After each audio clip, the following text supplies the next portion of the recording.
नमस्कार, मैं हूं आशीष वर्मा। मॉर्निंग कॉल में आपका स्वागत है। शुरुआत इस वक्त की हेडलाइंस के साथ।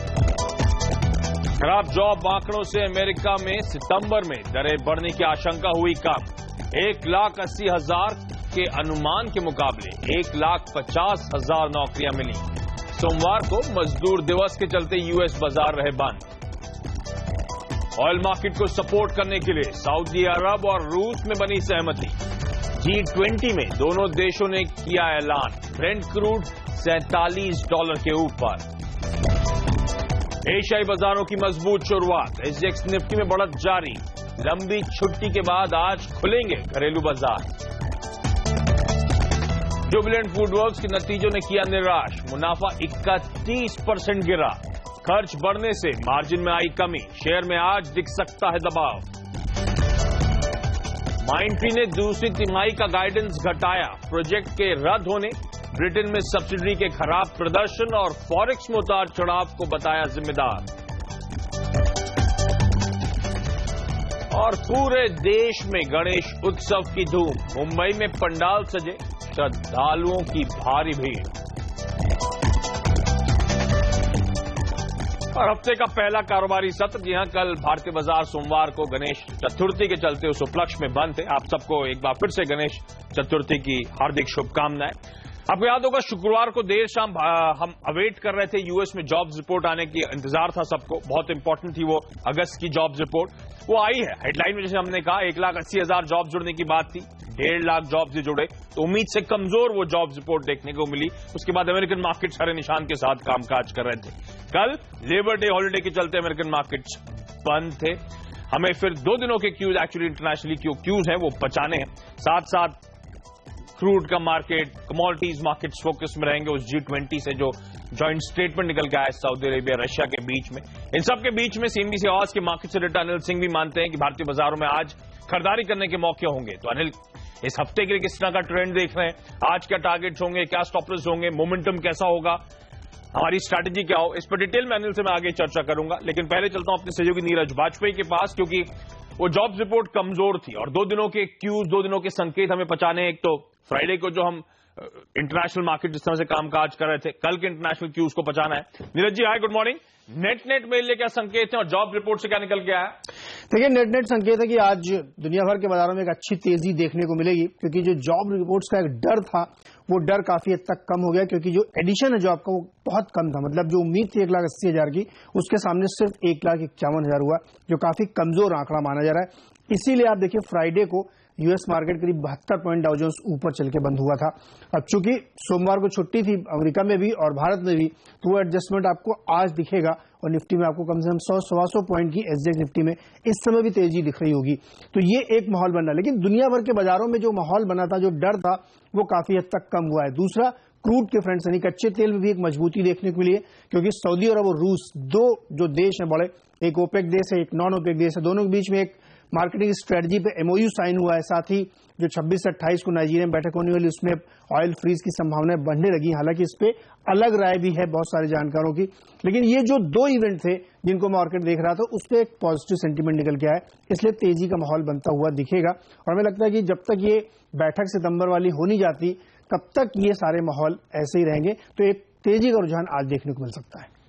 ओके, तो बुरी खबरें भी कभी कभी अच्छी खबर होती है। तो अमेरिका में कम जॉब्स जुड़े हैं, उसका फायदा मिल रहा है, क्योंकि अब एक डर खत्म होता हुआ, काफी हद तक कम होता हुआ कि सितंबर में जो फेड की बैठक होनी थी, मेरे ख्याल से 20-21 सितंबर को वो बैठक थी। अब शायद उम्मीदें हैं कि इस खराब जॉब्स रिपोर्ट के बाद ब्याज दरें एटलीस्ट अभी के लिए ना बढ़े। हालांकि वो तलवार अभी भी हमारे सर पर लटकी हुई है, लेकिन for the time being relief मिलती हुई इस खराब जॉब रिपोर्ट के बाद, क्योंकि 2 बैक टू बैक अच्छे महीने रहे थे जॉब रिपोर्ट के लिहाज से, और अगस्त का महीना कमजोर देखने को मिला। जहां तक कच्चे तेल की बात है, हालांकि एक अच्छी चीज हुई है, दोनों के बीच में करार हुआ है सऊदी अरेबिया और रशिया के कि प्राइसेस को सपोर्ट करा जाएगा। लेकिन उसके बाद ईरान के स्टेटमेंट आ गए। वो तभी आउटपुट फ्रीज के लिए सहमति देंगे जब बाकी एक्सपोर्टर्स, बाकी पीयर्स उसकी इंपॉर्टेंस समझेंगे और पुराने मार्केट शेयर जब तक वो रिगेन नहीं करेगा। तो एक्चुअली एक्सपर्ट्स मानते हैं MOU का बहुत ज्यादा फर्क शायद ना पड़े कच्चे तेल के मार्केट पे।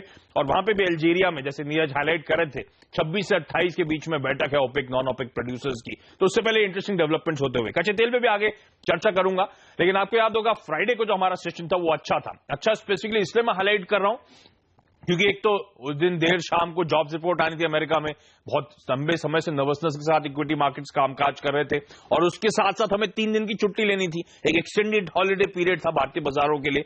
उसके बावजूद इंडियन मार्केट्स में अच्छी खरीदारी थी, आधे 1/3% के आसपास का उछाल देखने को मिला। सेंसेक्स में स्ट्रॉन्ग की मजबूती थी, निफ्टी 35 पॉइंट ऊपर जाके 8800 के ऊपर 8809 के लेवल्स पे जाके क्लोज हुआ है। दिन के लो से तो हमने ऑलमोस्ट 40-45 पॉइंट के आसपास की रिकवरी दिखाई थी। मिड कैप स्मॉल कैप सारे निशान पे, मार्केट ब्रेथ फ्राइडे को पॉजिटिव था और बैंक्स ने सपोर्ट करा।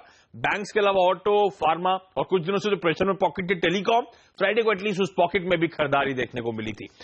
एफआईआई डीआईएस दोनों की तरफ से खरीदारी, शुक्रवार को 230 करोड़ रुपए एफआईआईज ने डाले, डीआईएस ने भी 135 करोड़ रुपए के आसपास की बाइंग करी। तो हम जो बातचीत कर रहे थे डीआईएस में एक लेफ्ट ओवर फीलिंग है, अब आप देखिए डीआईएस भी लगातार खरीदारी करते हुए। तो यूएस की जॉब्स रिपोर्ट कमजोर, इमर्जिंग मार्केट्स के लिए अच्छी खबर कि अमेरिका में ब्याज दरें जल्द नहीं बढ़ेंगी। एफआईआई डीआईएस की बाइंग के आंकड़े आते हुए कैश मार्केट में, और भारतीय बाजारों में वैसे भी मोमेंटम स्ट्रांग है। ऐसे में इस हफ्ते और आज की रणनीति क्या हो, सीएनबीसी आवाज के मार्केट से रेटा अनिल सिंह भी अब मेरे साथ जुड़े हैं। अनिल जी हाय, गुड मॉर्निंग। तमाम क्यूज तो at least on the face of it positive नजर आते हैं, आप कैसे देख रहे हैं आज का ट्रेड सेटअप सर? यहां से मोमेंटम कैसा रहेगा भारतीय बाजारों का, और आज स्पेसिफिकली मेरी ट्रेड में स्ट्रैटेजी क्या हो? मजबूती के साथ शुरुआत होगी और खरीदारी की तरफ ही रुझान रखना चाहिए आशीष, क्योंकि संकेत चाहे ग्लोबल मार्केट्स को चाहे हमारे लोकल ट्रेडर्स पॉजिटिव साइड पर हैं, और उस लिहाज से मुझे लगता है कि तेजी का रुझान बरकरार रहना चाहिए। और सबसे बड़ी पॉजिटिव बात तो यही है कि फ्लोज काफी मजबूत है, घरेलू फंड और विदेशी निवेशक दोनों एक साथ जब खरीदारी कर रहे हैं तो फिर बहुत ज्यादा गिरावट की आशंका दिखती नहीं है। और एक खबर जिसके दम पर शायद हो सकती थी वो यूएस की जॉब डेटा, वो भी इतने जिस तरह से आया उसको देखकर ब्याज दरों को लेकर शायद बहुत ज्यादा चिंता ना हो इस वक्त। तो ओवरऑल उस लिहाज से बाजार काफी मजबूत नजर आ रहा है। 8750 मुझे ऐसा लगता है कि जो एक अहम सपोर्ट लेवल है निफ्टी के लिए पिछले 3 दिनों से जिसे हम होल्ड कर रहे हैं, तो वहीं पर स्टॉप लॉस रखकर खरीदारी करनी चाहिए। 8850, 8900 के लक्ष्य की तरफ बाजार बढ़ता हुआ नजर आ सकता है। बैंक निफ्टी में भी अच्छी मजबूती दिख रही है, 19,700 के आसपास के स्टॉप लॉस के साथ बैंक निफ्टी में भी खरीदारी का मौका बनता है। 20,000 का पहला लेवल होगा। इंटरेस्टिंग ये होगा अगर बैंक निफ्टी 20,000 के पार जाकर बंद हो जाता है तो फिर आप निफ्टी को 9,000 की तरफ बढ़ते हुए देखेंगे, तो वो शायद पहले बैंक निफ्टी अहम लेवल को पार करे और उसके बाद निफ्टी 9,000 के बड़े आंकड़े की तरफ बढ़ता हुआ नजर आए। तो अगर किसी दिन के सेशन में किसी भी वक्त अगर थोड़ी गिरावट दिखे ऊपरी स्तर से, तो खरीदारी का मौका मानकर चले। ओके, तो खरीदारी करने का मूड बना के चले। 8750 के स्टॉप के साथ 8900 तक के टारगेट से अप्रोच करने की सलाह। बैंक निफ्टी में खरीदारी, और आज फिर वो टारगेट 20,000 का है। लेकिन एक इंटरेस्टिंग बात अनिल हाईलाइट करते हुए, अगर बैंक निफ्टी 20,000 के ऊपर जाके क्लोज हो जाता है तो शायद निफ्टी में आपको जल्द 9,000 तक के लेवल्स देखने को मिल सकते हैं। तो वो आंकड़ा भी इंपॉर्टेंट होगा बैंक निफ्टी का। लेकिन चलिए एक और एक्सपोर्ट को अपने साथ जोड़ता हूं, मैक्स ग्रोथ कैपिटल के डायरेक्टर आशुतोष सरना आप मेरे साथ जोड़ रहे हैं। आशुतोष हाय, गुड मॉर्निंग। आप कैसे चार्ट्स का सेटअप रीड कर रहे हैं सर, क्या लग रहा है कॉल क्या होगा निफ्टी पर? Very good morning Ashish ji. जी बिल्कुल पॉजिटिव बायस है, चार्ट्स पे एक स्ट्रेंथ बनी हुई है निफ्टी में भी। 8740, 8750 एक देखें तो बहुत अच्छा एक स्ट्रांग सपोर्ट लेवल बन चुका है मार्केट के लिए। तो मुझे लगता है कि इसके ऊपर जब तक मार्केट ट्रेड कर रहा है तो न्यू हाईज बनने के बिल्कुल चांसेस हैं यहाँ पर। करंट लेवल्स पे हम एक स्टॉप लॉस रखेंगे 8800 पे, बाइंग करेंगे, कोई भी डिप मिले मार्केट में किसी भी टाइम बाइंग करेंगे, और ऊपर का टारगेट रहेगा 8880। इंटरेस्टिंग, दोनों एक्सपर्ट्स मानते खरीदारी करके चले। 8750 एक अच्छा सपोर्ट जोन है भारतीय बाजारों के लिए। आशुतोष मानते हैं 8800 के आसपास स्टॉप लॉस लगाए, 8880 तक के टारगेट्स। अनिल भी यही लेवल्स की बात कर रहे थे, 8900 तक के टारगेट्स ऊपर की तरफ उनका मानना है देखने को मिलेंगे। तो कोई कंफ्यूजन नहीं, भारतीय बाजारों में किसी भी गिरावट में, किसी भी कमजोरी में, या वैसे भी खरीदारी करके चले। अच्छा आशुतोष जी, कोई स्टॉक स्पेसिफिक आइडियाज हो आज के लिए तो वो भी शेयर करें प्लीज। जी अनिल जी, मेटल्स में एक तेजी देखने को मिल सकती है आज के दिन। उसमें एक बाय करेंगे टाटा स्टील, स्टॉप लॉस रहेगा 372, 382 के टारगेट के लिए अप्रोच करेंगे। सेकंड स्टॉक रहेगा बैंकिंग स्टॉक से। बैंकिंग एक बहुत अच्छा मुझे लगता है कि स्ट्रॉन्ग जोन रह सकता है यहाँ पे आज के दिन। आईसीआईसीआई बैंक उसमें बाय करेंगे 260 के स्टॉप लॉस के साथ, 265 का टारगेट रहेगा। निफ्टी खरीदारी, टाटा स्टील और आईसीआईसीआई दो दिग्गज आशुतोष ने चुने, दोनों में खरीदारी करने की सलाह। लेवल्स आपकी स्क्रीन पर। आशुतोष आपका धन्यवाद, और अब सीधे चलते हैं पूजा के पास। पूजा ने कुछ और एक्सपर्ट से बातचीत कर रखी है, कुछ और ट्रेडिंग कॉल्स उनके पास है। पूजा हाय, गुड मॉर्निंग, बताएं। Good morning. आज भी तीनों ही शेयरों में खरीदारी की राय है। हेमंत कपाड़िया ने एसबीआई में खरीदारी करने की राय दी है 260 के टारगेट के लिए और 251 का स्टॉप लॉस लगाकर चलने की राय होगी। दूसरे कॉल में अनुज दीक्षित ने आईओसी में बाय कॉल दी है। 592 के लेवल से स्टॉक में देखने की उम्मीद है अगले 1 से 2 दिनों में और 560 का स्टॉप लॉस लगाकर चलने की राय। और आखिरी कॉल में प्रकाश गावा की तरफ से M&M में बाय कॉल आ रही है और स्टॉक में 1490 के लेवल्स देखने की उम्मीद की जा रही है। इंटरेस्टिंग। तमाम दिग्गज स्टॉक्स में एक्सपर्ट्स मानते हैं खरीदारी करके चले। आशुतोष ने हाईलाइट करे थे टाटा स्टील और आईसीआईसीआई, पूजा हाईलाइट कर रही है एसबीआई, आईओसी और महिंद्रा एंड महिंद्रा, इन सब में खरीदारी करने के मौके ढूंढे। लेकिन चलिए आज के इवेंट्स कैलेंडर पर नजर डाल लीजिए, यानी कि आपकी और हमारी नजरें आज कहां होनी चाहिए। नतीजे आएंगे ऑयल इंडिया के, चेन्नई पेट्रोलियम कॉर्पोरेशन के, एचएमटी के और कोल्टे पाटिल के। तो इन रिजल्ट्स पे बाजार फोकस करेगा। साथ साथ प्रधानमंत्री नरेंद्र मोदी आसियान बैठक के लिए लाओस पहुंचेंगे। चलिए लेकिन यहां पे एक छोटा सा ब्रेक के बाद आपको बताएंगे एक्शन वाले शेयर्स, यानी कि वो स्टॉक्स जो आज खबरों की वजह से हरकत में रह सकते हैं, और साथ साथ कमोडिटी और करेंसी बाजार में आज की टॉप स्ट्रैटेजीज।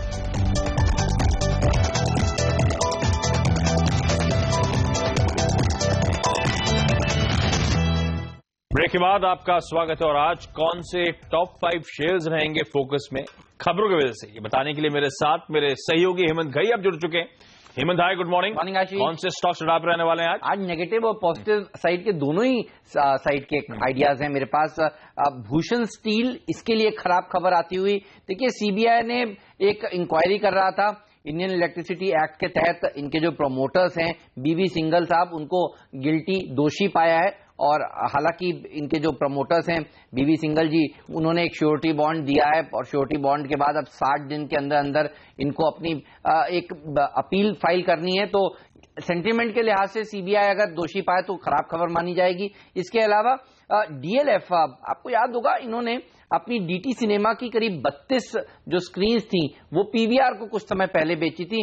हालांकि कुछ स्क्रीन ये नहीं बेच पाए थे क्योंकि कंपटीशन कमीशन ने अड़ंगा लगा दिया था। उसके बाद जो 7 स्क्रीन्स बची थी वो इन्होंने अब बेच दी हैं। 64 करोड़ रुपए वहां से इनके हाथ लगेंगे।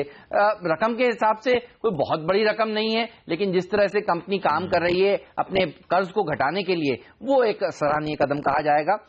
इसके अलावा माइंडट्री पर रखिए नजर, यहां पर काफी खराब नंबर्स आए हैं और जो गाइडेंस को नीचे की तरफ रिवाइज किया। देखिए 6 महीने में दूसरी बार कंपनी ने अपने गाइडेंस को रिवाइज किया है नीचे की तरफ, और कंपनी कह रही है कि दूसरी तिमाही के जो नतीजे अब आने वाले हैं वो पहली तिमाही से भी खराब आएंगे। क्रॉस करेंसीज इश्यूज हैं, यूके की सब्सिडरी खराब प्रदर्शन दिखा रही है, और इस गाइडेंस के रिवीजन के बाद आप देखिए जिस तरह से ब्रोकरेज हाउसेज ने इसके लक्ष्य घटाए हैं, ईपीएस अनुमान घटाया है। सिटी ने करीब 550 रुपए से लक्ष्य घटाकर 505 रुपए कर दिया है, तो 50 रुपए का सीधे लक्ष्य में कटौती आज एक गैप डाउन ओपनिंग के साथ ये शुरुआत करेगा। दबाव रह सकता है माइंडट्री पर बहुत जबरदस्त। इसके अलावा एनएमडीसी पर रखिए नजर। अब सरकार यहां पर हिस्सेदारी बेचना चाहती थी करीब 10% के आसपास की, विदेश में रोड शोज शुरू हो गए हैं, तो ये एक हैंगओवर रहेगा कि प्राइसिंग क्या होगी, किस भाव पर वो ओएफएस आएगा, जिस तरह सरकार यहां पर हिस्सेदारी बेचना चाहती है। इसके अलावा अशोका बिल्डकॉन के ऊपर रखिए नजर। 2070 करोड़ रुपए के ऑर्डर्स इनके हाथ लगे एनएचएआई से। आजकल हम जनरली देख रहे हैं बाजार में जहां ऑर्डर्स की खबरें आती हैं वहां शेयर अच्छा प्रदर्शन दिखाते हैं। तो आज इंफ्रास्ट्रक्चर शेयरों में कंस्ट्रक्शन से रिलेटेड शेयर जो अच्छा प्रदर्शन पिछले हफ्ते भी दिखा चुके हैं, आज शायद अशोका बिल्डकॉन का नंबर आ सकता है। आशीष ओके, तो ये तमाम वो स्टॉक्स हैं जो खबर की वजह से आज फोकस में रहेंगे। पहला भूषण स्टील, खराब खबरें, सीबीआई जांच में प्रमोटर्स दोषी पाए गए, तो स्टॉक पे वैसे ही बड़ा तगड़ा प्रेशर था, आज भी वो प्रेशर शायद वो कंटिन्यू होता हुआ नजर आए। डीएलएफ छोटी रकम है, स्टॉक पे कितना फर्क पड़ेगा ये कहना मुश्किल, लेकिन वो नॉन कोर एसेट्स बेचना कंटिन्यू करती हुई डीटी सिनेमास की जो बची हुई 7 स्क्रीन्स थी वो बेचेंगे 64 करोड़ रुपए के आसपास। माइंडट्री, और इसके चलते तो शायद आईटी पे भी शायद दबाव आप देखें, क्योंकि ये दूसरी बार है इस कंपनी ने गाइडेंस कम कर दी है अपनी। तमाम इश्यूज हाईलाइट करें मैक्रो एनवायरनमेंट में, तमाम चैलेंजेस की बात करिए, फॉरेक्स से लेकर डिमांड को लेकर, सब्सिडी जो यूरोप में है उसको लेकर, उसका प्रेशर होगा। एनएमडीसी वो ओवरहैंग होगा, 10% स्टेक सरकार बेचेगी, रोड शो शुरू हो चुके हैं, तो शायद वो डिसइन्वेस्टमेंट जल्द होने वाला है, उसका दबाव ये स्टॉक झेलेगा। अशोका बिल्डकॉन, ये तमाम इंफ्रा कंपनीज को लगातार ऑर्डर्स मिलते हुए 260-270 करोड़ रुपए का ऑर्डर इस कंपनी को भी मिला है, तो ये स्टॉक के लिए आज एक पॉजिटिव खबर आती हुई। लेकिन चलिए, ये तो हमने इक्विटी मार्केट्स में फोकस करा था, लेकिन अब बात करते हैं कमोडिटी और करेंसी मार्केट्स की। सऊदी अरब और रूस के बीच करार के बाद कच्चे तेल में तेजी आई है। ब्रेंट पर क्रूड $47 के पार पहुंच गया है। वहीं डॉलर में मजबूती की वजह से सोने में तेजी देखने को मिली है। कॉमेक्स पर भाव $1330 के ऊपर ट्रेड कर रहा था। उधर शुक्रवार को रुपया 13 पैसे मजबूत होकर 6682 के लेवल्स पर बंद हुआ है। लेकिन कमोडिटी और करेंसी में आज का स्ट्रैटेजी, इस पर बातचीत करने के लिए हमारे साथ एंजल कमोडिटीज के अनुज गुप्ता है। अनुज जी, हाय, गुड मॉर्निंग। पहले तो एक कच्चा तेल जो G20 मीट में ये रशिया और सऊदी अरेबिया की तरफ से स्टेटमेंट आया है, क्या वाकई बहुत ज्यादा तवज्जो दूं? क्योंकि उसके बाद मेरे ख्याल से ईरान की भी स्टेटमेंट आ गई है, वो किसी फ्रीज पे सहमत नहीं होंगे जब तक उनके पुराने मार्केट शेयर रिगेन नहीं कर सकते। तो वाकई क्या तवज्जो देना चाहिए इस जॉइंट एग्रीमेंट इन दोनों बीच में जो हुआ है? और कच्चे तेल में आज स्ट्रैटेजी क्या होगी? Good morning Ashish ji. मुझे लगता है कि ज्यादा अभी क्लियरिटी नहीं है, क्योंकि कहीं ना कहीं ईरान की तरफ ने जो क्वेश्चन रेज किया है, मुझे लगता है कि हो सकता है कि उसमें टाइम लग सकता है। हालांकि अगर हम सप्लाई साइड देखें तो इन्वेंट्री जो है वो कंटिन्यूस बढ़ी नहीं है, तो मुझे लगता नहीं है कि हो सकता है कि नीचे के रिएक्शन मार्केट थोड़ा ऊपर खुले, बट मुझे लगता है कि वहीं से ही सेलिंग बनना चाहिए, क्योंकि जो एक्चुअल फंडामेंटल है वो यही है कि जो मार्केट में सप्लाई साइड है वो काफी स्ट्रांग है। हाँ, अगर इस पे ईरान भी सहमत होता है तो हो सकता है कि जो प्राइस है वो नीचे आते हुए ऊपर की तरफ जाते हुए दिखाई दे, और हो सकता है कि जो क्रूड का मेन रेजिस्टेंस लेवल था $50 का वो ब्रीच करता हुआ दिखाई दे। बट मुझे लगता है कि तब तक मार्केट एक रेंज में रहेगा, और मुझे लगता है कि सडन राइज करना चाहिए। तो क्रूड में हमें लगता है कि अगर भाव बढ़ते हैं तो बिकवाली करके चल सकते हैं इंट्राडे के लिए। अच्छा, इस जॉइंट स्टेटमेंट के बाद जो अल्जीरिया में 26 और 28 के बीच में जो ओपेक नॉन ओपेक प्रोड्यूसर्स की बैठक होने वाली थी, सर, क्या लग रहा है कुछ सहमति बनने वाली है किसी आउटपुट फ्रीज की तरफ, या अभी बहुत मुश्किल है ऐसा कुछ कहना? देखिए, कहीं ना कहीं मार्केट शेयर को लेकर अभी फाइट है, तो मुझे लगता है कि हो सकता है कि उस मीटिंग में कहीं ना कहीं कुछ ऐसा स्टेटमेंट निकल कर आए जो क्रूड को बूस्ट कर सके, क्रूड को सपोर्ट कर सके, क्योंकि हो सकता है कि प्रोडक्शन कट को ना लेकर हो सकता है कि यूएस की तरफ से कुछ स्टेटमेंट आता हुआ दिखाई दे, या सप्लाई या फिर डिमांड जो है वो बढ़ती हुई दिखाई दे। क्योंकि अगर हम देखें तो आगे विंटर सेशन भी है, तो जनरली विंटर में क्रूड और नेचुरल गैस की डिमांड बढ़ती है, तो हो सकता है कि वहां से कहीं ना कहीं सपोर्ट क्रूड का मिलता हुआ दिखाई दे। मगर मुझे लगता है कि फिलहाल तब तक के लिए क्रूड एक $50 का जो रेजिस्टेंस है वो मार्केट में फेस होता हुआ दिखाई देगा। अच्छा, सोने में क्या स्ट्रैटेजी बना के चलूं? बड़ा डर लग रहा था वो जॉब्स रिपोर्ट को लेकर जो शुक्रवार को आनी थी, सर, वो रिपोर्ट तो कमजोर आई है, तो अब at least job market, labour market US में कुछ ठंडा ही जरूर पड़ा है। ऐसे में रणनीति क्या हो? क्या सोने में वापस खरीदारी होगी? वो ओवरहैंग हट चुका है या अभी भी कोई डिसाइसिव मूव सोना नहीं लेगा? देखिए, गोल्ड में अगर देखें तो $1350 जो रेजिस्टेंस था जो लास्ट टाइम भी मार्केट ने फेस किया था वो भी इंटैक्ट है। हालांकि अगर हम देखें तो यहाँ पर कहीं ना कहीं जो गोल्ड की डिमांड है वो यहाँ कम होती हुई दिखाई दी, चाहे हम ETF वाइज देखें या फिर अगर हम सेंट्रल बैंक्स की देखें बाइंग इस क्वार्टर में तो बहुत कम हुई है। तो कहीं ना कहीं जो फिजिकल डिमांड है वो गोल्ड की यहाँ कम होती हुई दिखाई दी, जिसकी वजह से हमने देखा है कि गोल्ड के भाव नीचे आते हुए दिखाई दिए हैं। मुझे लगता है कि गोल्ड में तेजी आने के लिए $1350 का जो अहम लेवल है वो ब्रेक होना जरूरी है, वीकली बेसिस पे क्लोजिंग होनी जरूरी है। अगर उसके ऊपर क्लोज होता है तो ही हम तेजी देख पाएंगे, अदरवाइज मुझे लगता है कि गोल्ड में भी मार्केट रेंज में रहेगा, जैसे कि हमने पिछले 15 दिनों में देखा है मार्केट एक रेंज में ही रहा है। तो मुझे लगता है कि मार्केट अभी भी रेंज में रहेगा और थोड़ा सडन राइज गोल्ड में देखने को मिल सकता है। और फाइनली सर, ऐसे सेटअप में रुपया क्या स्ट्रैटेजी बना के चलूं? देखिए, रुपया मुझे लगता है कि अगर हम सितंबर कॉन्ट्रैक्ट फ्यूचर्स की बात करें तो 66.90 एक अच्छा सपोर्ट मार्केट ने लिया है। मुझे लगता है कि मार्केट इसी रेंज में रहेगा, और जिस तरह के हम लास्ट टाइम देखा था इंडिया की GDP वो भी थोड़ी कम होकर आई थी, तो मुझे लगता है कि कहीं ना कहीं एक सपोर्टिव फैक्टर इंडियन रुपीज को मिल सकता है, और इंडियन रुपीज मुझे लगता है कि नीचे से बाउंस ले सकता है और थोड़ा सा डेप्रिशिएशन की तरफ जाता हुआ दिखाई दे सकता है। तो हमें लगता है कि गोल्ड डॉलर के अंदर बाय इनिशिएट करके चल सकते हैं। ओके, अनुज जी बहुत धन्यवाद। तो सोने में बिकवाली करने के मौके होंगे 30,800 के टारगेट्स के लिए। इसके साथ साथ कच्चा तेल, ये जो स्टेटमेंट आया उसका बहुत ज्यादा फर्क एटलीस्ट फिलहाल के लिए नहीं पड़ेगा, अभी भी ओवर सप्लाइड मार्केट्स हैं, बिकवाली करने के मौके ढूंढने 2950 के टारगेट्स के लिए। और रुपया आज ट्रेड में डेप्रिशिएट होगा, यानी कि कमजोर होगा, तो खरीदारी करके चले 6730 तक के टारगेट्स के लिए। छोटा सा ब्रेक के बाद आगे बाजार की चाल पर एक नजर डालेंगे और एक क्विक रैप अप लेंगे अब तक जो हमने शो में डिस्कस करा उसका।